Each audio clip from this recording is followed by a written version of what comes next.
Good morning. ഇന്ന് നമ്മൾ operating സിസ്റ്റത്തിന്റെ പ്രോസസ് മാനേജ്മെന്റും മെമ്മറി മാനേജ്മെന്റാണ് പഠിക്കാൻ പോകുന്നത്. സോ ഇന്നലെ എന്താണ് പ്രോസസ് മാനേജ്മെന്റ് ബേസിക് ഫങ്ഷൻസ് ഒക്കെ നോക്കി. Today learn more about process management. A process is termed as a program in execution. ഒരു പ്രോഗ്രാമിന്റെ ചെറിയൊരു പാർട്ടിനെയാണ് നമ്മൾ പ്രോസസ് എന്ന് പറയുന്നത്. അവിടെ എക്സിക്യൂട്ട് ചെയ്യുന്ന പാർട്ടിനെയാണ് പ്രോസസ് എന്ന് പറയുന്നത്. ഒരു ബാച്ച് ജോബ്, നേരത്തെ ബാച്ച് ഓപ്പറേഷൻസിനെ കുറിച്ച് പഠിച്ചു. അപ്പോൾ അതൊരു ബാച്ച് ജോബ് ഉണ്ട്. ബാച്ച് ജോബും ഒരു പ്രോസസ്സാണ്. അതേപോലെ ടൈം ഷെയറിംഗ് സിസ്റ്റത്തെ കുറിച്ച് പഠിച്ചു. അപ്പോൾ ടൈം ഷെയറിംഗ് എങ്ങനെയാണ്, ഓരോ പ്രോഗ്രാമിനെ ചെറിയ ചെറിയ ടൈം സ്ലൈസ് ഡിവൈഡ് ചെയ്യും. അപ്പോൾ ഓരോ ടൈം സ്ലൈസും ഒരു പ്രോസസ്സാണ്. മൂന്നാമത് spooling output printer is a process. അപ്പോൾ ഓരോ എക്സിക്യൂട്ട് ചെയ്യുന്ന ഒരു ചെറിയ സംഭവത്തിനാണ് പ്രോസസ് എന്ന് പറയുന്നത്. പ്രോസസ്സിന് എന്തെല്ലാം വേണം? പ്രോസസ്സിന് CPU ടൈം വേണം, മെമ്മറി വേണം, ഫയൽസ് വേണം, ഇൻപുട്ട് ഔട്ട്പുട്ട് ഡിവൈസസ് വേണം. ഈ ഡിവൈസൊക്കെ, ഈ റിസോഴ്സ് ഒക്കെ ഒന്നുകിൽ പ്രോസസ്സിന് ക്രിയേറ്റ് ചെയ്യുമ്പോൾ കൊടുക്കും, ഇല്ലെങ്കിൽ അലോക്കേറ്റ് ചെയ്യും. അത് പ്രോസസ്സിന് ആവശ്യം അനുസരിച്ചിട്ട് അത് അലോക്കേറ്റ് ചെയ്യും. ഓക്കെ. പ്രോസസ് മാനേജ്മെന്റ് ഫംഗ്ഷൻ പ്രധാനപ്പെട്ട ഡ്യൂട്ടി ഒന്ന് creation and deletion of process.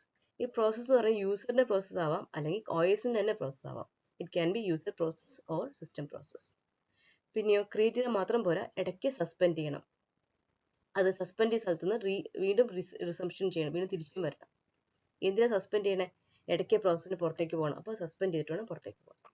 Okay. അപ്പോൾ എവിടെ നിന്ന് സസ്പെൻഡ് ചെയ്ത് അവിടെ നിന്ന് തിരിച്ചു വരികയും ചെയ്യണം.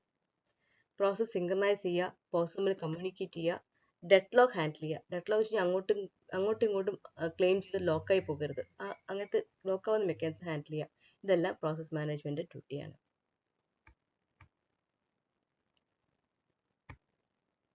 ഓക്കെ. ഈ പ്രോസസ് മാനേജ്മെന്റിൽ പ്രോസസ്സിന് കുറേ സ്റ്റേറ്റുകളുണ്ട്. അപ്പോൾ പ്രോസസ്സ് പല സ്റ്റേറ്റുകൾ കടന്നാണ് പോയിക്കൊണ്ടിരിക്കുന്നത്. ആദ്യത്തെ സ്റ്റേറ്റാണ് new state. New state means it happens when a process is created. ആദ്യമായിട്ട് ഒരു പ്രോസസ് ഉണ്ടാകുമ്പോൾ അത് ന്യൂ സ്റ്റേറ്റിലായിരിക്കും. റണ്ണിംഗ് എന്ന് വെച്ച് കഴിഞ്ഞാൽ എന്താ? ഈ പ്രോസസ്സ് എക്സിക്യൂട്ട് ചെയ്യുകയാണ്. അത് CPU ഈ പ്രോസസ്സിനെ CPU ഈ പ്രോസസ്സിന്റെ കൈവശമാണ്. CPU ഈ പ്രോസസ്സ് ഉപയോഗിച്ചുകൊണ്ടിരിക്കുകയാണ്. ഓക്കെ. മൂന്നാമത് വെയിറ്റിംഗ് ആണ്. വെയിറ്റ് വെച്ച് കഴിഞ്ഞാൽ process is waiting for some event to occur. അതായത് IO കംപ്ലീറ്റ് ചെയ്യണോ, അല്ലെങ്കിൽ ഒരു സിഗ്നൽ റിസീവ് ചെയ്യണോ, അതിന് വേണ്ടി വെയിറ്റ് ചെയ്യുന്നതാണ് വെയിറ്റിംഗ് സ്റ്റേറ്റ് എന്ന് പറയുന്നത്. വെയിറ്റ് ചെയ്ത് ഒക്കെ റെഡി ആയി കഴിഞ്ഞാൽ അത് റെഡി സ്റ്റേറ്റിലേക്ക് മാറും. Okay. Terminating state means the process has finishes execution. എന്നൊരു പറയാം. ആദ്യമേ ഇനിഷ്യലി പ്രോസസ്സ് ക്രിയേറ്റ് ചെയ്യുമ്പോൾ ന്യൂ സ്റ്റേറ്റിലായിരിക്കും. പ്രോസസ്സിന് കയ്യിൽ CPU കിട്ടിക്കഴിയുമ്പോൾ റണ്ണിങ് സ്റ്റേറ്റിലായിരിക്കും. പ്രോസസ്സിനെ CPU വർക്ക് ചെയ്തുകൊണ്ടിരിക്കുകയാണ്. സോ റണ്ണിങ് സ്റ്റേറ്റ് ആയിരിക്കും. ഇൻ ബിറ്റ്വീൻ പ്രോസസ്സിന് എന്തെങ്കിലും ഇൻപുട്ടോ ഔട്ട്പുട്ടോ ആവശ്യമുണ്ട്. അപ്പോൾ എന്തുകൊണ്ടും വെയിറ്റിംഗ് സ്റ്റേറ്റിലേക്ക് മാറും. അവിടുന്ന് IO എല്ലാം കംപ്ലീറ്റ് ചെയ്ത് വീണ്ടും റെഡി ക്യൂയിലേക്ക് കൊണ്ടുവരും. റെഡി ക്യൂ എന്ന് എടുത്തിട്ടാണ് അത് പ്രോസസ്സിനെ ഷെഡ്യൂൾ ചെയ്ത് പ്രോസസ്സ് അലോക്കേറ്റ് ചെയ്യുന്നത്. എല്ലാ കാര്യങ്ങളും ചെയ്ത് കഴിയുമ്പോൾ process will be in terminating state. ഇതാണ് ഡയഗ്രാം. ഇനിഷ്യലി ന്യൂ സ്റ്റേറ്റ് ആയിരിക്കും. പുതിയതായിട്ട് ക്രിയേറ്റ് ചെയ്ത പ്രോസസ്സൊക്കെ ന്യൂ സ്റ്റേറ്റ് ആയിരിക്കും. അത് റെഡി ക്യൂയിലേക്ക് ഇടും. This is like a queue. ഒരു ക്യൂ പോലെയാണ്. നമ്മൾ ക്യൂ നിൽക്കില്ലേ, ക്യൂ പോലെയാണ്. ക്യൂവിൻ്റെ അവസാനത്തെയും കൊണ്ടുവിടുക. ഓരോ പ്രോസസ്സും ക്യൂവിന് പുറകെ വന്നുകൊണ്ടിരിക്കും. ഓക്കെ. അതിൻ്റെ അകത്തുനിന്ന് ഈ റെഡി ക്യൂവിന് ഷെഡ്യൂളർ ഡിസ്പാച്ചർ സംഭവമുണ്ട് പ്രോസസ് മാനേജ്മെന്റ് മൊഡ്യൂളിൽ. Dispatch will select one of the jobs to execute CPU execute ചെയ്യാൻ വേണ്ടി ഇതിന് ഒരെണ്ണം എടുത്തിട്ട് റണ്ണിങ് സ്റ്റേറ്റിലേക്ക് കൊടുക്കും. ഒന്നല്ല, മെമ്മറിയിൽ എത്ര സ്ഥലമുണ്ടോ അത്രയാണ് എടുക്കും. അതെടുത്തിട്ട് സെലക്ട് ചെയ്യുന്ന പറയുന്നതാണ് scheduler dispatcher. The dispatcher is one who selects from the ready queue to the running state. Okay. ഇനി എന്ത് വേണം? ഈ റണ്ണിങ് സ്റ്റേറ്റിൽ ഇരിക്കുന്നതിനിടയിലായിരിക്കും എന്തെങ്കിലും ഇൻപുട്ടോ ഔട്ട്പുട്ടോ, എന്തെങ്കിലും ഇവന്റോ അല്ലെങ്കിൽ ഇൻട്രപ്റ്റോ എന്തെങ്കിലും ആവശ്യം വരുന്നത്. അല്ലെങ്കിൽ മാറ്റി അതിന് വെയിറ്റിംഗ് സ്റ്റേറ്റിലേക്ക് ഇടും. ഓക്കെ. വെയിറ്റിംഗ് സ്റ്റേറ്റിലാണ് IO എല്ലാം ഇൻപുട്ട് ഔട്ടിന് വേണ്ടി വെയിറ്റ് ചെയ്യുകയൊക്കെ ചെയ്യുന്നത്. ഇതെല്ലാം കഴിഞ്ഞാലോ വീണ്ടും റെഡി ക്യൂയിലേക്ക് തിരിച്ചു വരും. റെഡി ക്യൂയിലേക്ക് തിരിച്ചു വരുമ്പോൾ ആ റെഡി ക്യൂയുടെ ഏറ്റവും അവസാനമായിരിക്കും, ദിസ് ഇസ് ലൈക്ക് ക്യൂ, ഏറ്റവും അവസാനമായിരിക്കും ലോഡ് ചെയ്യുക. ഓക്കെ. ഈ സൈക്കിൾ ഇങ്ങനെ കണ്ടിന്യൂ ചെയ്തുകൊണ്ടിരിക്കും. റണ്ണിങ് സ്റ്റേറ്റിൻ്റെ ഇടയിൽ നിന്ന് തിരിച്ച് റെഡിയിലേക്ക് വരുന്ന എപ്പോഴാണ്? ഇൻട്രപ്റ്റ് വരുന്നു. പെട്ടെന്ന് കൂടുതൽ പ്രയോറിറ്റിയിൽ ഏതെങ്കിലും പ്രോസസ്സ് വരുന്നു. അപ്പോൾ ഈ പ്രോസസ്സിനെ മാറ്റേണ്ട ആവശ്യം വന്നു. അങ്ങനെ ആകുമ്പോഴും അത് ഇൻട്രപ്റ്റ് ചെയ്യും. അല്ലെങ്കിൽ ടൈം സ്ലൈസ് കഴിയുമ്പോൾ വീണ്ടും തിരിച്ചിങ്ങോട്ട് കൊണ്ടുവരും. Okay.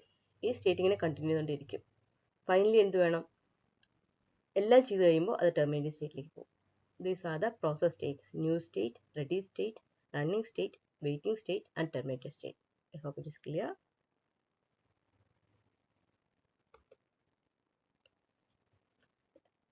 Now we are going to deal with CPU scheduling. CPU is one of the primary computer resource. CPU scheduling ആണ് multi-programming OSന്റെ ഏറ്റവും basis. By switching the CPU among processes, the OS can make computer more productive, and the waiting time of CPU is reduced. A process executed by CPU unit, it must wait for completion of some IO request. In multi-programming, this time is used productively. അതായത് പല process മെമ്മറിയിൽ at a time എപ്പോഴും keep ചെയ്തിട്ടുണ്ടാവും. Okay ഒരു CPU schedule success എന്ന് വെച്ച് കഴിഞ്ഞാൽ നേരത്തെ നമ്മൾ കഴിഞ്ഞ ക്ലാസ്സിൽ പറഞ്ഞാണ് ചില പ്രോഗ്രാംസ് IO ബൗണ്ട് ആയിരിക്കും. അത് ഇൻപുട്ട് ഔട്ട്പുട്ട് കൂടുതൽ ആവശ്യമുള്ളതായിരിക്കും. ചിലതാണെങ്കിലോ CPU കൂടുതൽ ആവശ്യമുള്ളതായിരിക്കും. അപ്പോൾ നമ്മൾ പ്രോഗ്രാം ഷെഡ്യൂൾ ചെയ്യുമ്പോൾ CPU ആവശ്യമുള്ളതും IO ആവശ്യവും ഇടകലർത്തിയിടണം. എന്നാലാണ് CPU നന്നായിട്ട് എല്ലാവർക്കും CPU കറക്റ്റായിട്ട് ഉപയോഗിക്കാൻ പറ്റും. CPU ഒരിക്കലും ഐഡിയൽ അല്ലാതെ എല്ലാ പ്രോഗ്രാം ചെയ്യാൻ പറ്റുകയുള്ളൂ. That is, the loading of program must be CPU burst, IO burst, CPU burst, IO burst, CPU burst, IO burst, and so on. CPU, IO ഉള്ള വർക്ക് ജോബ് ഷെഡ്യൂൾ ചെയ്യുമ്പോൾ കറക്റ്റായിട്ട് ഇട്ടാൽ മാത്രമേ അതായത് ഒരു പ്രോഗ്രാം IOന് വേണ്ടി വെയിറ്റ് ചെയ്യുമ്പോൾ എന്ത് വേണം, CPU അടുത്ത പ്രോഗ്രാമിലേക്ക് സ്വിച്ച് ചെയ്യാൻ പറ്റണം. CPU എപ്പോഴും ബിസി ആയിരിക്കണം. അപ്പോൾ ഫസ്റ്റ് CPU ബസ് പ്രോഗ്രാം ചെയ്തു, രണ്ടാമത്തെ IO ബസ്റ്റ് ആണ്, അത് IO ബസ്റ്റിന് വെയിറ്റ് ചെയ്യുമ്പോൾ വീണ്ടും CPU ബസ്റ്റ് പ്രോസസ്സിലേക്ക് കയറണം. അപ്പോൾ CPU ഓൾവേസ് ബിസി ആയിരിക്കും. Okay, now learn about scheduler. Here, the CPU must select one of the process in the ready queue to be executed. നേരത്തെ നമ്മൾ റെഡി ക്യൂ കണ്ടു. റെഡി ക്യൂന്ന് ഒരു process എടുത്തിട്ടാണ് CPU അലോക്കേറ്റ് ചെയ്യേണ്ടത്. ഇതിനെ പറയുന്നത് ഷോർട്ട് ടൈം ഷെഡ്യൂളർ അല്ലെങ്കിൽ CPU ഷെഡ്യൂളർ എന്നാണ്. കഴിഞ്ഞ ക്ലാസ്സിൽ നമ്മൾ ജോബ് ഷെഡ്യൂളിനെ കുറിച്ച് പഠിച്ചു. അത് യൂസർ ജോബ്സിൽ ഒരെണ്ണം സെലക്ട് ചെയ്യുന്നതിനാണ് ജോബ് ഷെഡ്യൂളിംഗ് എന്ന് പറയുന്നത്. ആ ജോബിൽ തന്നെ പല പ്രോസസ്സായി ഡിവൈഡ് ചെയ്യും. ആ പ്രോസസ്സിന് അത് റെഡി ക്യൂ ഏതെല്ലാം ഉണ്ടോ അതിൽ നിന്ന് സെലക്ട് ചെയ്യുന്നതാണ് CPU scheduler or short time scheduler. Job ഷെഡ്യൂളിൽ ലോങ് ടൈം ഷെഡ്യൂളർ എന്നൊരു പേര് കൂടിയുണ്ട്. ജോബ് ലോങ് ടൈമിലേക്കാണ്, പ്രോസസ്സ് ഷോർട്ട് ടൈമിലേക്കാണ്. Now, scheduling can be preemptive or non-preemptive. എന്താ preemptive എന്ന് വെച്ച് കഴിഞ്ഞാൽ, preemptive വെച്ച് ഇടയ്ക്ക് എടുത്ത് പുറത്തേക്ക് ഇടാം. നോൺ പ്രിയംറ്റീവ് വെച്ച് കഴിഞ്ഞാൽ പ്രോസസ്സ് കയറി കഴിഞ്ഞാൽ തീർന്നാൽ മാത്രമേ പുറത്തേക്ക് വരൂ. Okay, read the definition also. Under non-preemptive scheduling, once the CPU has been allocated to a process, the process keeps the CPU until it releases the CPU, either by terminating or by switching to the waiting state. In preemptive scheduling, CPU can be released by the OS. For example, time shared system. Time shared system എന്താണ് time കഴിയുമ്പോൾ ഓട്ടോമാറ്റിക്കായിട്ട് പുറത്തു വരുന്നു. CPU പ്രോസസ്സിന് IO ആവശ്യമുണ്ടായിട്ടോ എന്തെങ്കിലും interruption ആവശ്യമുണ്ടായിട്ടോ അല്ല, അതായത് time കഴിഞ്ഞ് പുറത്തേക്കാക്കി. അത് ഇടയ്ക്ക് നിർത്തി പുറത്തേക്ക് തന്നെയാണ് പ്രിയംറ്റീവ് ഷെഡ്യൂളിംഗ് എന്ന് പറയുന്നത്. ഷെഡ്യൂൾ രണ്ട് തരമുള്ളത് പ്രിയംറ്റീവ്, നോൺ പ്രിയംറ്റീവ്. പ്രിയംറ്റീവ് വെച്ച് കഴിഞ്ഞാൽ യൂസറിൻ്റെ കുഴപ്പമല്ല, അല്ലാതെ തന്നെ പ്രോസസ്സിൻ്റെ മിസ്റ്റേക്ക് അല്ലാതെ തന്നെ പുറത്തേക്ക് വരുന്നതിനാണ് preemptive schedule. Okay, non preemptive കഴിഞ്ഞാൽ പ്രോസസ്സ് തീർന്നാൽ മാത്രമേ, ഒന്നുകിൽ തീരണം അല്ലെങ്കിൽ എന്തെങ്കിലും IO ആവശ്യമുണ്ട്, ഇൻപുട്ട് ഔട്ട്പുട്ട് ആവശ്യം ഉണ്ടാവണം, അങ്ങനെ വെയിറ്റിംഗ് സ്റ്റേറ്റിലേക്ക് പോകണം. ആ കേസിൽ മാത്രമേ നോൺ പ്രിയംറ്റീവ് ഷെഡ്യൂളിങ്ങിൽ ഒരു CPU അലോക്കേറ്റ് ചെയ്യാൻ പുറത്തേക്ക് വരുള്ളൂ. ഓക്കെ, അടുത്ത ഡെസ്പാച്ചറാണ്. Dispatcher is a module that gives the control of CPU to the process selected by the short time scheduler. Short time scheduler എന്താ ചെയ്യുന്നത്, ആ റെഡി ക്യൂന്ന് ഒരെണ്ണം റണ്ണിങ് സ്റ്റേറ്റിലേക്ക് സെലക്ട് ചെയ്യും. സെലക്ട് ചെയ്ത് കഴിഞ്ഞാൽ അതിന് എക്സിക്യൂട്ട് ചെയ്യാൻ എന്ത് വേണം, അതിൻ്റെ കണ്ടൻസ് എല്ലാം CPUലേക്ക് സ്വിച്ച് ചെയ്യണം. CPU രണ്ട് മോഡുണ്ട്, ഒന്ന് ഓപ്പറേറ്റിംഗ് സിസ്റ്റം മോഡും ഒന്ന് യൂസർ മോഡും. ഓപ്പറേറ്റിംഗ് സിസ്റ്റം മോഡിൽ നിന്ന് യൂസർ മോഡിലേക്ക് കൺവേർട്ട് ചെയ്യണം. എന്നിട്ട് എവിടെ നിർത്തിയോ അവിടെ മോഡ് റീസ്റ്റാർട്ട് ചെയ്യണം. Jumping to proper location in the user program to restart the program. These are the works of the dispatcher: switching the contents, switching to user mode, jumping to proper location in the user program to restart the program. ചിലപ്പോൾ ഈ process ആദ്യമായിട്ട് വരുന്നതായിരിക്കും, അങ്ങനെ ആദ്യം മുതൽ തുടങ്ങണം. അതല്ല ചിലപ്പോൾ സസ്പെൻഡ് ചെയ്തിട്ട് വീണ്ടും തിരിച്ചു വരുന്നതായിരിക്കും. അപ്പോൾ എവിടെ നിർത്തിയോ അവിടെ നിന്ന് തുടങ്ങണം. ഇത്രയും കാര്യങ്ങൾ ചെയ്യുന്ന ആളാണ് ഡിസ്പാച്ചർ. ഓക്കെ, ഇനി we'll learn about different type of CPU scheduling algorithms. Not all, famous ആയിട്ടുള്ള ഒന്ന് രണ്ടെണ്ണം, കൂടുതൽ യൂസ് ചെയ്യുന്ന ഒന്ന് രണ്ടെണ്ണമാണ് ഷെഡ്യൂളിംഗ് അൽഗോരിതം. ഷെഡ്യൂളൊക്കെ എന്താ ചെയ്യുന്നത്, റെഡ്യൂ ചെയ്യുന്ന ഒരെണ്ണം റണ്ണിങ് സ്റ്റേറ്റിലേക്ക് ആക്കുന്നു. അതിനുവേണ്ടി സെലക്ട് ചെയ്യുന്നു, റണ്ണിങ് സ്റ്റേറ്റ് ആക്കാൻ വേണ്ടി സെലക്ട് ചെയ്യാണ് ഈ ഷെഡ്യൂൾ അൽഗോരിതം ചെയ്യുന്നത്. Some of the most used schedule algorithms are FCFS, first come first served scheduling. രണ്ടാമത്താണ് ഷോർട്ടസ്റ്റ് ജോബ് ഫസ്റ്റ് ഷെഡ്യൂളിംഗ്, മൂന്നാമത് പ്രയോറിറ്റി ഷെഡ്യൂളിംഗ്, നാലാമത് round robin scheduling. Okay, first come first serve scheduling എന്താ അതിൻ്റെ അർത്ഥം? ആദ്യം വരുന്ന ആളെ ആദ്യം സെർവ് ചെയ്യുക, വരുന്ന ഓർഡറിൽ സെർവ് ചെയ്യുക. ഞാൻ നേരത്തെ പറഞ്ഞു ഒരു റെഡി ക്യൂ ഉണ്ട്, ക്യൂവിൻ്റെ പുറകിലേക്കാണ് ഓരോരുത്തരെ ആഡ് ചെയ്തുകൊണ്ടിരിക്കുന്നത്. അത് ആദ്യം വന്ന ആളെ ആദ്യം CPU കൊടുക്കും. അതാണ് first come first serve scheduling ചെയ്യുന്നത്. ഷോർട്ടസ്റ്റ് ജോബ് ഫസ്റ്റ് ലോ ഏറ്റവും ചെറിയ ജോബിന് ആദ്യം കൊടുക്കുന്നു. നേരത്തെ മൂന്നാമത് പ്രയോറിറ്റിയാണ്. പ്രയോറിറ്റി നമുക്ക് ഓരോ പ്രോസസ്സിനും പ്രയോറിറ്റി അസൈൻ ചെയ്യാം, ഒരു എക്സ്ട്രാ വാല്യൂഡ് കിട്ടാം, അതിനകത്ത് പ്രയോറിറ്റി എന്ന് പറയും. പ്രയോറിറ്റി അസൈൻ ചെയ്യാം, പ്രയോറിറ്റി അസൈൻ ചെയ്യുന്നതനുസരിച്ചിട്ട് ഓരോരുത്തർക്കായിട്ട് അലോക്കേറ്റ് ചെയ്യാം. റൗണ്ട് റോബിൻ ഷെഡ്യൂളിംഗ് നമ്മൾ ടൈം ഷെയർ സിസ്റ്റം ഉപയോഗിക്കുന്നതാണ്. ഓരോ ടൈം സ്റ്റേസ് കഴിയുമ്പോൾ അടുത്തയാൾക്ക് പോകണം, വീണ്ടും അടുത്തയാൾക്ക് പോകണം, അങ്ങനെ റൗണ്ട് ചെയ്ത് വന്നതുകൊണ്ടാണ് അതിൻ്റെ പേര് റൗണ്ട് റോബിൻ എന്ന് പേരിട്ടേക്കുന്നത്. ഈ ഷെഡ്യൂളുകൾ one by one. In first come first serve scheduling is the simplest one. Process which requires CPU first is allocated first. Okay, this algorithm enters each process that is ready to the tail of the FIFO queue. First in first out queue ന്റെ അവസാനം add ചെയ്യും. When CPU is free, it is allocated to the process that is head of the queue. ക്യൂവിൻ്റെ ഏറ്റവും മുന്നിലുള്ള ആളെ allocate ചെയ്യും. Main disadvantage is that ക്യൂവിൻ്റെ അവസാനമുള്ള ആൾ എന്ത് വേണം, കുറേ നേരം വെയിറ്റ് ചെയ്യേണ്ടി വരും. ആദ്യത്തെ ആൾ കൂടുതൽ സമയം എടുക്കുന്നതാണെങ്കിൽ അത്രയും നേരം വെയിറ്റിംഗ് ടൈം കൂടുതലായിരിക്കും ഈ FCFS ഷെഡ്യൂളിങ്ങിന്. Okay, average waiting time is very large. Now we'll see how do we compute the average waiting time of FCFS scheduling. Consider the following set of processes that arrive in 0 time and base time is given in milliseconds. First is process P1. P1 requires 24 milliseconds. അപ്പോൾ 24 milli second കഴിയുമ്പോഴേ P1 കഴിയുകയുള്ളൂ. P2ന് 3 milli second മതി, P3ക്ക് 3 milli second മതി. ഇതിലിപ്പോൾ FCFS ആണെങ്കിൽ ആദ്യം ആരെ allocate ചെയ്യുക? ആദ്യം വന്ന ആൾ P1 ഓർഡറിലാണ് എഴുതിയേക്കുന്നത്. P1 വന്നു, P2 വന്നു, P3 വന്നു. അപ്പോൾ ആദ്യം വന്ന ആൾ P1 ആണ്. അപ്പോൾ P1 ആണ് ആദ്യം അലോക്കേറ്റ് ചെയ്യുക.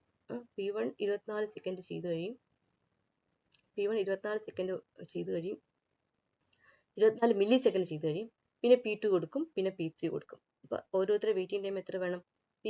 P1 ഒരു വെയിറ്റിംഗ് ടൈമും ഇല്ല, P1ൻ്റെ വെയിറ്റിംഗ് ടൈം 0 ആണ്. P2 ആണെങ്കിലോ 24 മില്ലി സെക്കൻഡ് വെയിറ്റ് ചെയ്യണം. P3 ആണെങ്കിലോ 24 + 3 27 മില്ലി സെക്കൻഡ് വെയിറ്റ് ചെയ്യണം. See how do we compute this? ഇതാണ് വെയിറ്റിംഗ് ടൈം. P1ന് 0 വെയിറ്റിംഗ് ടൈമാണ്, P2ന് 24 മില്ലി സെക്കൻഡ് വെയിറ്റ് ചെയ്യണം, P3 ആണെങ്കിൽ 24 ഇനി വന്ന 3 27 മില്ലി സെക്കൻഡ് വെയിറ്റ് ചെയ്യണം. ഈ ചാർട്ടിന് പറയുന്ന ഗാണ്ട് ചാർട്ട് എന്ന് പറയും. ടൈമിംഗ് വരയ്ക്കാനുള്ള ചാർട്ടിന് പറയുന്ന പേരാണ് ഗാണ്ട് ചാർട്ട്. ഓക്കെ, ആവറേജ് എങ്ങനെ കണ്ടുപിടിക്കുക? 0 + 24 + 27 ഹോൾ ഡിവൈഡ് ബൈ 3. ആകെ 3 പ്രോസസ്സുകളെ 3 ഡിവൈഡ് ചെയ്യുമ്പോൾ നമുക്ക് 70 മില്ലി സെക്കൻഡ് കിട്ടും. This is the average waiting time of FCFS scheduling for the given process. Okay, അടുത്ത ഷോർട്ടസ്റ്റ് ജോബ് ഫസ്റ്റ് ആണ്. ഷോർട്ടസ്റ്റ് ജോബ് ഫസ്റ്റ് എങ്ങനെ ചെയ്യുക? ഏറ്റവും ചെറിയ ജോബ് ആദ്യം അലോക്കേറ്റ് ചെയ്യും. ഒന്നിലധികം പ്രോസസ് ഒരേ സമയത്ത് വരികയാണ്, ഒന്നിലധികം പ്രോസസ്സിന് ഒരേ ടൈം തന്നെ വേണ്ടെങ്കിൽ എന്ത് വേണം? ആദ്യം വന്നാൽ ആദ്യം അലോക്കേറ്റ് ചെയ്യും. എപ്പോൾ ടൈം വന്നോ അപ്പോൾ FCFS യൂസ് ചെയ്യുക. ഷോർട്ടസ്റ്റ് ജോബ് ഫസ്റ്റ്, ഏറ്റവും ഷോർട്ടസ്റ്റ് ആയ ജോബിനെ ആദ്യം അലോക്കേറ്റ് ചെയ്യുക. രണ്ടുപേർക്ക് ഷോർട്ടസ്റ്റ് ടൈം തന്നെയാണെങ്കിൽ അവരെ ആരെ സെലക്ട് ചെയ്യുന്ന ചോദ്യം വരില്ലേ? അപ്പോൾ എന്ത് വേണം? ആദ്യം വന്ന ആളെ ആദ്യം അലോക്കേറ്റ് ചെയ്യും. Okay, look at this one. Here we have 4 processes, P1, P2, P3 and P4. First time is 6, 8, 7 and 3. Shortest ആരാ? Shortest is P4. ആദ്യം P4 അലോക്കേറ്റ് ചെയ്യും, പിന്നെ P1 അലോക്കേറ്റ് ചെയ്യും, പിന്നെ P3 അലോക്കേറ്റ് ചെയ്യും, പിന്നെ P8 അലോക്കേറ്റ് ചെയ്യും. P3 അലോക്കേറ്റ് ചെയ്യും, പിന്നെ P2 അലോക്കേറ്റ് ചെയ്യും. The order is P4, P1, P3 and P2. Okay. P4, P1, P3 and P2. P4ന് വെയിറ്റിംഗ് ടൈം എത്ര വരും? 0 ആണ്. P1ന് 3 ആണ്. P3 ആകുമ്പോൾ 3 + P1ൻ്റെ ടൈം 9 കിട്ടും. P2 ആകുമ്പോൾ 9 + P3 time.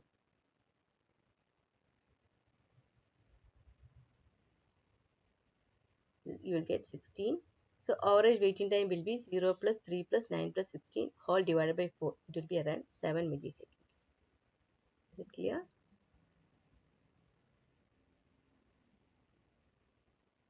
Okay. This is how we calculate the average waiting time. അടുത്ത priority scheduling ആണ്. പ്രയോറിറ്റി ഷെഡ്യൂളിൽ കൂടെ ഒരു എക്സ്ട്രാ വാല്യൂഡ് കാണും, that is priority. Look at this one. Here we have 5 processes. Burst time is given. Burst time means CPU ഉപയോഗിച്ചാൽ തീരാണ്ടെടുക്കുന്ന സമയമാണ് ഇത് burst time. ഇത് പ്രയോറിറ്റി ആണ്. ഓരോന്നിനും ഓരോ ജോബിനും എത്ര പ്രയോറിറ്റി വേണം, അതാണ് പ്രയോറിറ്റി ഷെഡ്യൂൾ. ഓക്കെ, ഓരോ ജോബിന് പ്രയോറിറ്റിയാണ് പ്രയോറിറ്റി കൊടുത്തേക്കുന്നത്. അപ്പോൾ 1 ആണ് ഹയസ്റ്റ് പ്രയോറിറ്റി. 1 ഈ ഓർഡറിലാണ്. 1 ആദ്യം അലോക്കേറ്റ് ചെയ്യുക, പിന്നെ രണ്ടാമത്തത്, പിന്നെ മൂന്നാമത്തെ, പിന്നെ നാലാമത്തെ, പിന്നെ അഞ്ചാമത്തെ. അപ്പോൾ ആദ്യം കിട്ടുന്ന ആൾ P2 ആയിരിക്കും, രണ്ടാമത് P5, മൂന്നാമത് P1, നാലാമത് P3, അഞ്ചാമത് P4. Okay, this is A gun chart.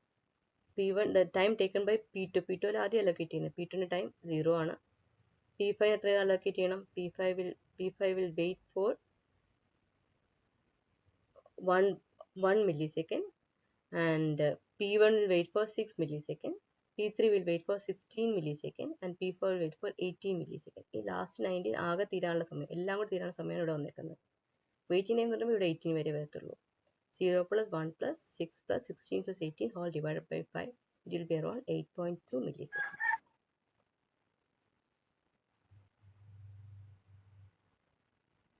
Okay, അടുത്ത റൗണ്ട് റോബിൻ ഷെഡ്യൂൾ ആണ്.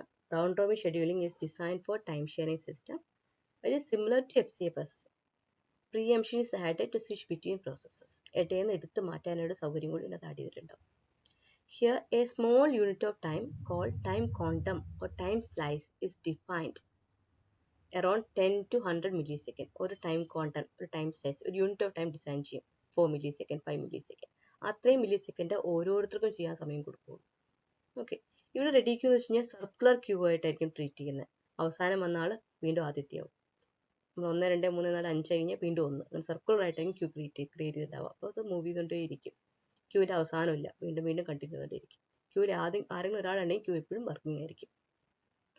Okay, the CPU scheduler goes around the ready queue, allocating CPU to each process for a time interval up to 1 time quantum. ഒരു time quantum എത്രയും നമുക്ക് define ചെയ്യാം. ചിലപ്പോൾ 5 second ആയിരിക്കും, 5 milli second ആയിരിക്കാം, 5 micro second ആയിരിക്കും. അത്രയും ടൈം ക്വാണ്ടം ഓരോ പ്രോസസ്സിനും കൊടുക്കും.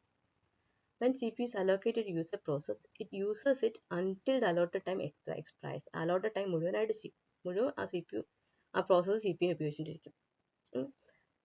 Or it needs to perform some IO operation, or it completes execution. ഈ മൂന്ന് വിധത്തിൽ പുറത്തേക്ക് വരില്ല. ഒന്ന്, ടൈം സ്ലൈസ് തീരണം, ഇല്ലെങ്കിൽ അതിൻ്റെ ഇടയിൽ IO ആവശ്യം, ടൈം സ്ലൈസിൻ്റെ ഇടയിൽ എന്തെങ്കിലും ഇൻപുട്ട് ഔട്ട്പുട്ട് ആവശ്യം വന്നു, അതല്ലെങ്കിൽ ആ ടൈം സ്ലൈസിനുള്ളിൽ പ്രോഗ്രാം തന്നെ തീർന്നു കഴിഞ്ഞു. നമുക്ക് 4 ക്വാണ്ടം അലോട്ട് ചെയ്തിട്ടുണ്ട്, സമയം 3 മതിയെങ്കിലോ അതിനിടയിൽ നിന്ന് പുറത്ത് വരും.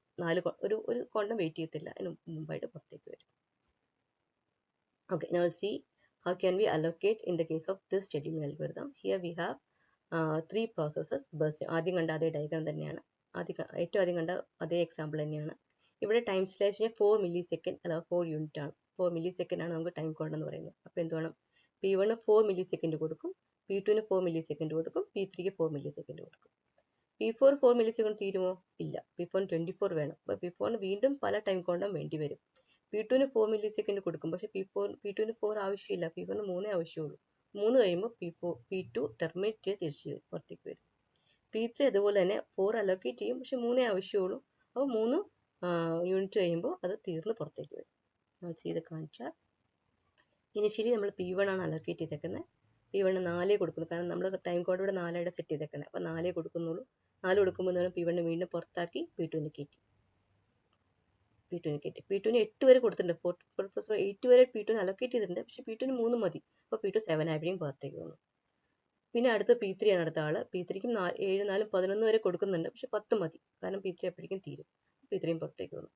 ഇനിയുള്ള ക്യൂവിൽ ആരാ ഉള്ള? ക്യൂവിൽ P1 ഉള്ള. P1 വീണ്ടും 4 സെക്കൻഡ് കൊടുത്തു, അവിടെ തീരുന്നില്ല. അടുത്ത 4 കൊടുത്തു, അപ്പോഴും തീരുന്നില്ല. വീണ്ടും 4 കൊടുത്തു, അപ്പോഴും തീരുന്നില്ല. ഒന്നുകൂടി 4 കൊടുത്തു, അപ്പോഴും തീരുന്നില്ല. വീണ്ടും 4 കൊടുത്തു, അപ്പോഴാണ് തീരുന്നത്. ഓക്കെ, ഇനി ആവറേജ് വെയിറ്റ് ചെയ്ത് എങ്ങനെ കണ്ടുപിടിക്കാൻ നോക്കാം. ഇതിനകത്ത് ഓരോരുത്തരും എത്ര നേരം വെയിറ്റ് ചെയ്യുന്നുള്ളത് എടുത്തിട്ട് അതിൻ്റെ ആവറേജ് കണ്ടുപിടിക്കുന്നത്. P1ൻ്റെ വെയിറ്റിംഗ് ടൈം പ്ലസ് P2ൻ്റെ വെയിറ്റിംഗ് ടൈം പ്ലസ് P3യുടെ വെയിറ്റിംഗ് ടൈം. P1 എത്ര നേരം വെയിറ്റ് ചെയ്യുന്നുണ്ട്? ഈ ഡയഗ്രാം നോക്കി. P1 ഇനിഷ്യലി 0 ടൈം കിട്ടുന്നുണ്ട്. ഈ 4 പുറത്തേക്ക് വന്നില്ലേ, ഇവിടെ മുതൽ വീണ്ടും P1 എവിടെയാണ് കിട്ടണത്? ഇവിടെയാണ് കിട്ടണത്. ഇവിടെ മുതൽ ഇവിടം വരെയാണ് P1 വെയിറ്റ് ചെയ്യുന്നത്. ഈ 4 മുതൽ 10 വരെ വീണ്ടും 10ലാണ് കിട്ടുന്നത്. 4ൽ നിന്ന് പുറത്തിറങ്ങിയാൽ പിന്നെ 10 വരെ വെയിറ്റ് ചെയ്യുന്നുണ്ട്. അപ്പോൾ ആകെ എത്ര വരും? 10 4 പോയ 6 millisecond ആണ് P1ൻ്റെ waiting time. Is that clear for you? ഞാൻ എന്നിട്ട് പറയാം. P1 ഇനിഷ്യലി കിട്ടുന്നുണ്ട്, അപ്പോൾ വെയിറ്റിംഗ് ടൈം ഇല്ല. ഈ 4 കോണ്ടം കഴിയുമ്പോൾ P1 പുറത്തേക്ക് വന്നു, വീണ്ടും റെഡി ക്യൂയിലേക്ക് കൊണ്ട് പ്ലേസ് ചെയ്തേക്കണം. റെഡി ക്യൂയിൽ വീണ്ടും കാത്തിരിക്കുക CPU കിട്ടാൻ വേണ്ടി. പിന്നെ എപ്പോഴാണ് കിട്ടണേ? P2 തീർന്നു, P3 തീർന്നു, വീണ്ടും ഇവിടെ കിട്ടുന്നുള്ളൂ. ഇവിടെ എത്തുമ്പോഴേ വീണ്ടും P1 കിട്ടുന്നുള്ളൂ. 10 കിട്ടുന്നുള്ളൂ. അപ്പോൾ 4 മുതൽ 10 വരെ P1 വെയിറ്റ് ചെയ്തുകൊണ്ടിരിക്കുകയാണ്. അപ്പോൾ വെയിറ്റിംഗ് ടൈം എത്ര വരും? 10 - 4 6 മില്ലി സെക്കൻഡാണ് P1ൻ്റെ വെയിറ്റിംഗ് ടൈം. ഓക്കെ. P2 ആണെങ്കിലോ P1 ആദ്യത്തെ 4 സെക്കൻഡ് വെയിറ്റ് ചെയ്യുന്നു, 4 മില്ലി സെക്കൻഡ് വെയിറ്റ് ചെയ്യുന്നുള്ളൂ. P2ൻ്റെ വെയിറ്റിംഗ് ടൈം 4ആണ്. ഓക്കെ, ഇവിടുത്തെ വെയിറ്റ് ചെയ്യുന്നുള്ളൂ. P3 നോക്കിയേ, P3 കേസിൽ 4 3 7 7ആണ് വെയിറ്റിംഗ് ടൈം. അപ്പോൾ ആകെ വെയിറ്റിംഗ് ടൈം എങ്ങനെ കണ്ടുപിടിക്കുക? 6 + 4 + 7 all divided by 3 it will be 5.66 milli second. So clear for U? ഓരോ പ്രോസസ്സും എത്ര നേരം വെയിറ്റ് ചെയ്യണമെന്ന് കാൽക്കുലേറ്റ് ചെയ്തിട്ട് അതിനെ കൂട്ടുക, അതിനെ എത്ര പ്രോസസ്സ് ഉണ്ട് അതുകൊണ്ട് ഡിവൈഡ് ചെയ്യുക. ഓക്കെ, അടുത്ത മെയിൻ മെമ്മറിയാണ്. മെമ്മറി മാനേജ്മെൻറ്റ് ഫങ്ഷൻസ് ആണ്. Main memory is central to the operation of the modern computer system. To improve both utilization of CPU and speed of computer resources to the users, we must keep several programs in memory. നമ്മൾ കണ്ടു കഴിഞ്ഞ് പല programme മെമ്മറിയിൽ ഇടണം. ഒരു programme മാത്രം മെമ്മറിയിൽ ഇടണം, ഇത്രയൊന്നും ആവശ്യമില്ല ചെയ്യുക, ബാക്കി സമയം വെറുതെ ഇരിക്കാൻ മാത്രമേ പറ്റുള്ളൂ. ഒരുപാട് പ്രോഗ്രാം ഇട്ടാൽ മാത്രമേ ഒരു എഫിഷ്യൻസി വർക്ക് ചെയ്യുള്ളൂ, മെമ്മറി എഫിഷ്യൻസി എല്ലാ കാര്യങ്ങളും വർക്ക് ചെയ്യുള്ളൂ. അതുകൊണ്ടാണ് കൂടുതൽ നമ്മൾ പ്രോഗ്രാം ഇടുന്നത്. അപ്പോൾ main functions of memory management are keep track of which part of memory are currently being used and by whom. ഏതൊക്കെ മെമ്മറിയുടെ ഏതെല്ലാം പാർട്ട് എക്സിക്യൂട്ട് ചെയ്തിട്ടുണ്ട്, മെമ്മറിയിൽ ഏതെല്ലാം പാർട്ട് യൂസ് ചെയ്തിട്ടുണ്ട്, അത് ആരൊക്കെയാണ് യൂസ് ചെയ്തേക്കുന്നത്. ഓക്കെ.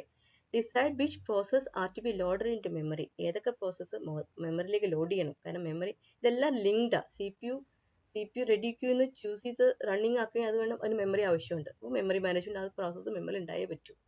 ഓക്കെ. ആ മെമ്മറി ഇല്ലെങ്കിൽ എന്ത് പറ്റും? വീണ്ടും സെക്കൻഡറി മെമ്മറി പോയി എടുത്തുകൊണ്ട് വരുമ്പോഴേക്കും അത്രയും നേരം CPU വെയിറ്റ് ചെയ്തുകൊണ്ടിരിക്കണം.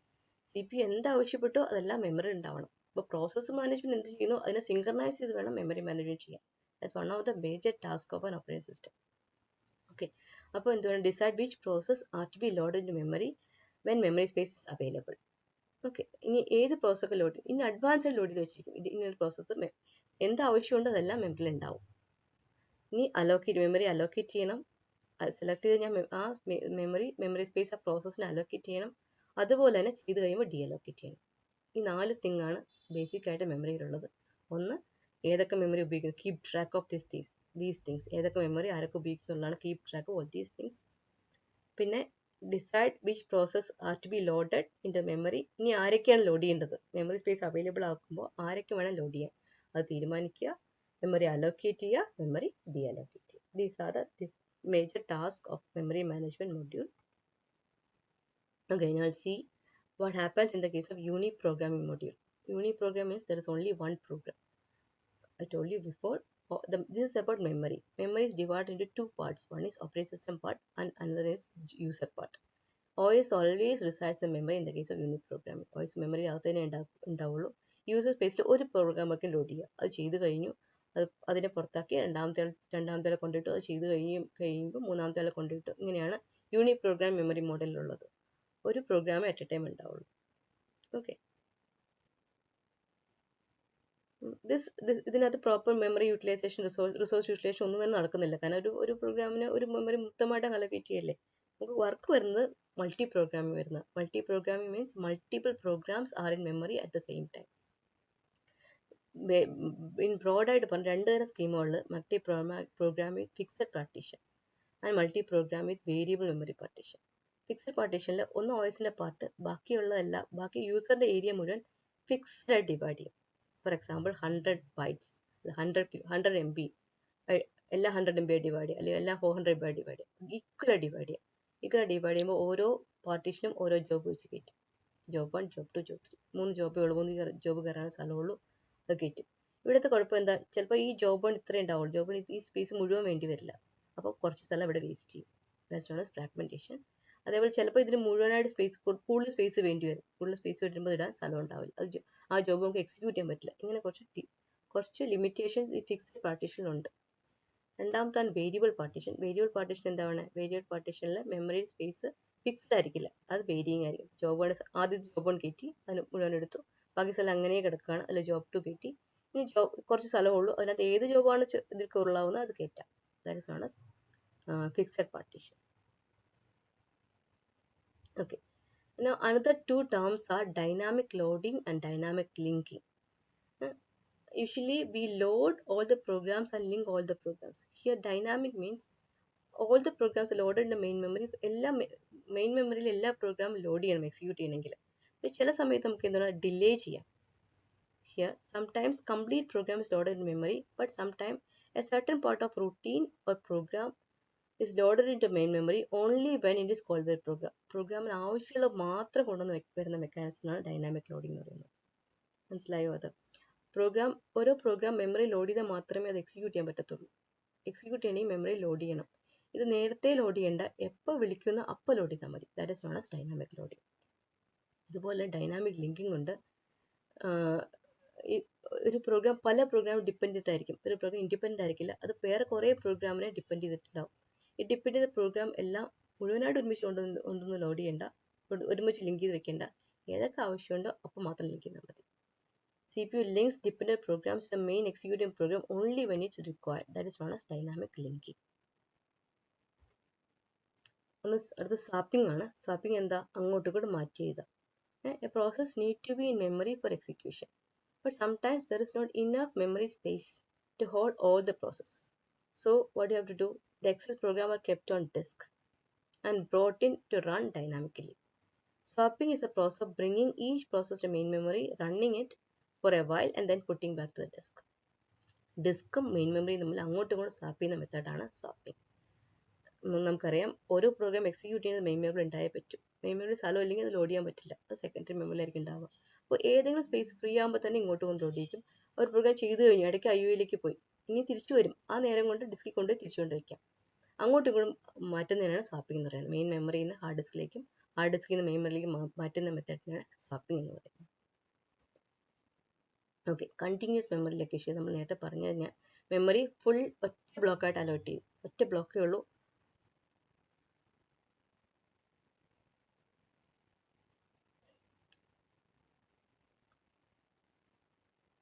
സോറി, ഇത് നമ്മൾ ഓൾറെഡി കവർ ചെയ്ത അതേ സംഭവം തന്നെയാണ്. ഈ free blocks of memory are known as holes. മെമ്മറിയിലെ ഫ്രീ ബ്ലോക്കിന് പറയുന്ന പേരാണ് ഹോൾ എന്ന് പറയുന്നത്.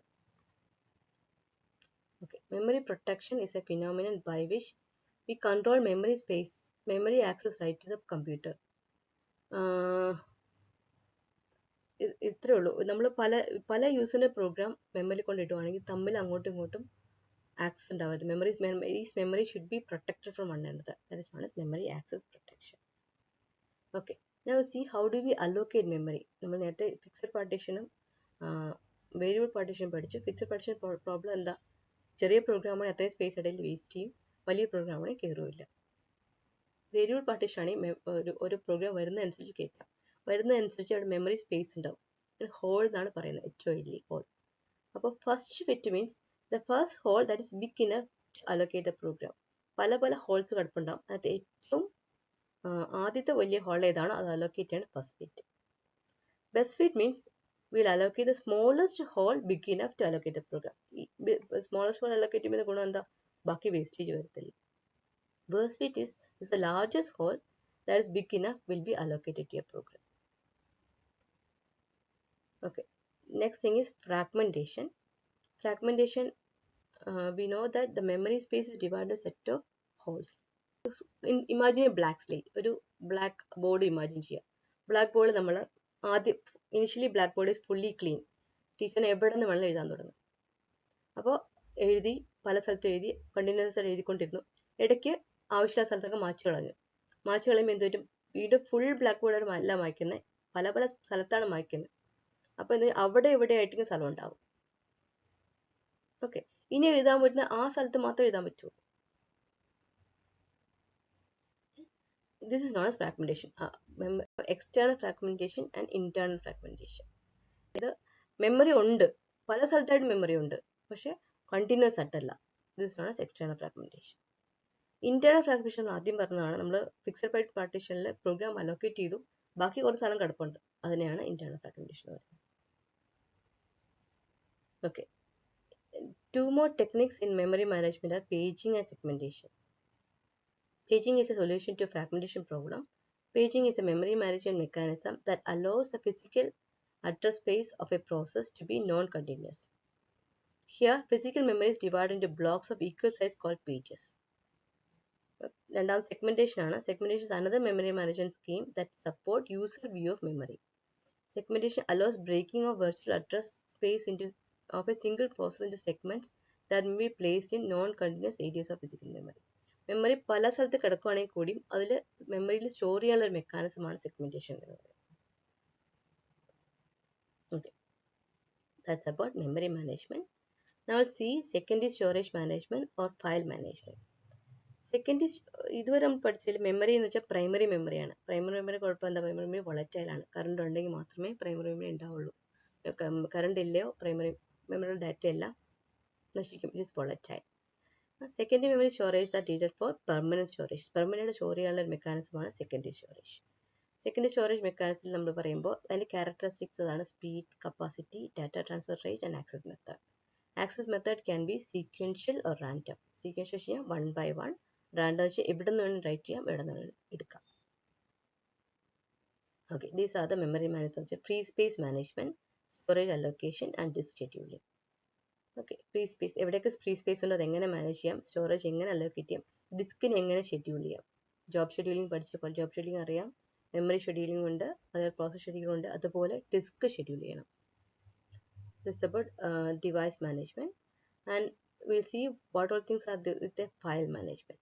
File case we can create a file, delete a file, create a directory, delete a directory, open existing file, close existing file, read data stored in a file and write new data into a file, see content from a file, find something in a file, get attributes of file. Attributes which in the file can be read only, write only, read permission, adana attributes.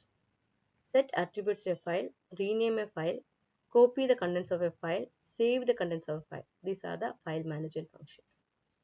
The backup of files on a non-stable storage device. That is, we have to back up all these files into some permanent storage device. The IO management. IO means input-output management functions. Okay. It consists of memory management components, buffering, caching and spooling. Spooling നമ്മൾ നേരത്തെ കഴിഞ്ഞ ക്ലാസ്സിൽ cover ചെയ്തതാണ്. Spooling stands for simultaneous peripheral operation online. സ്പൂളിങ്ങിൻ്റെ കേസിൽ buffering വേണം, അതായത് നമുക്ക് read ചെയ്യുന്ന സംഭവങ്ങളൊക്കെ സ്റ്റോർ ചെയ്യാൻ സ്ഥലം വേണം, അത് ക്യാഷ് ചെയ്യണം. Okay. Here in the case of device, we need device driver to handle a particular device or group of similar devices. ഇപ്പോൾ ഇൻപുട്ട് ഔട്ട്പുട്ട് ഏതൊക്കെ വരും, കീബോർഡ് ഉണ്ട്, മൗസ് ഉണ്ട്, പ്രിൻ്റർ ഉണ്ട്. ഈ കീബോർഡിന് മാനേജ് ചെയ്യാൻ കീബോർഡിന് ഡ്രൈവർ വേണം, മൗസിന് മാനേജ് ചെയ്യാനായിട്ട് മൗസിന് ഡ്രൈവർ ഉണ്ട്. ഓരോന്നിനും ഡ്രൈവേഴ്സ് ഉണ്ടായേ പറ്റും. So in the case of this we will deal the OS management system deals with how these input devices are managed. അടുത്ത നെറ്റ്വർക്കിംഗ് ആണ്. Communication mechanisms needed to exchange information between processes. It may be implemented via shared memory or message passing. Distributed system is a collection of processes that do not share memory, peripheral device or clock. Instead, each process has its own local memory and clock. Processes communicate with one another through various communication lines such as high-speed buses or telephone lines. അടുത്ത security functions ആണ്. Computer security എന്തിനാ, deals with protecting various resources and information of computer system among destruction of unauthorised access. നമുക്കറിയാം unauthorised ആക്സസിൽ വരുന്നതാണ് നമ്മൾ password protect ചെയ്യുന്നത്. Password വെച്ചിട്ട് unauthorised access നമുക്ക് protect ചെയ്യാം. സെക്യൂരിറ്റി എന്ന് പറയുമ്പോൾ ഇന്റേണൽ സെക്യൂരിറ്റി ഉണ്ട്, എക്സ്റ്റേണൽ സെക്യൂരിറ്റി ഉണ്ട്. എക്സ്റ്റേണൽ സെക്യൂരിറ്റി വെച്ച് കഴിഞ്ഞാൽ എക്സ്റ്റേണൽ ഫാക്ടേഴ്സ്, ഫയറിൽ നിന്ന് പ്രൊട്ടക്ട് ചെയ്യുക, ഫ്ലഡിൽ നിന്ന് പ്രൊട്ടക്ട് ചെയ്യുക, എർത്ത് ക്വേക്കിൽ നിന്ന് പ്രൊട്ടക്ട് ചെയ്യുക, അങ്ങനത്തെ ഇൻഫർമേഷൻസ് ഒക്കെയാണ് എക്സ്റ്റേണൽ സെക്യൂരിറ്റി വരും.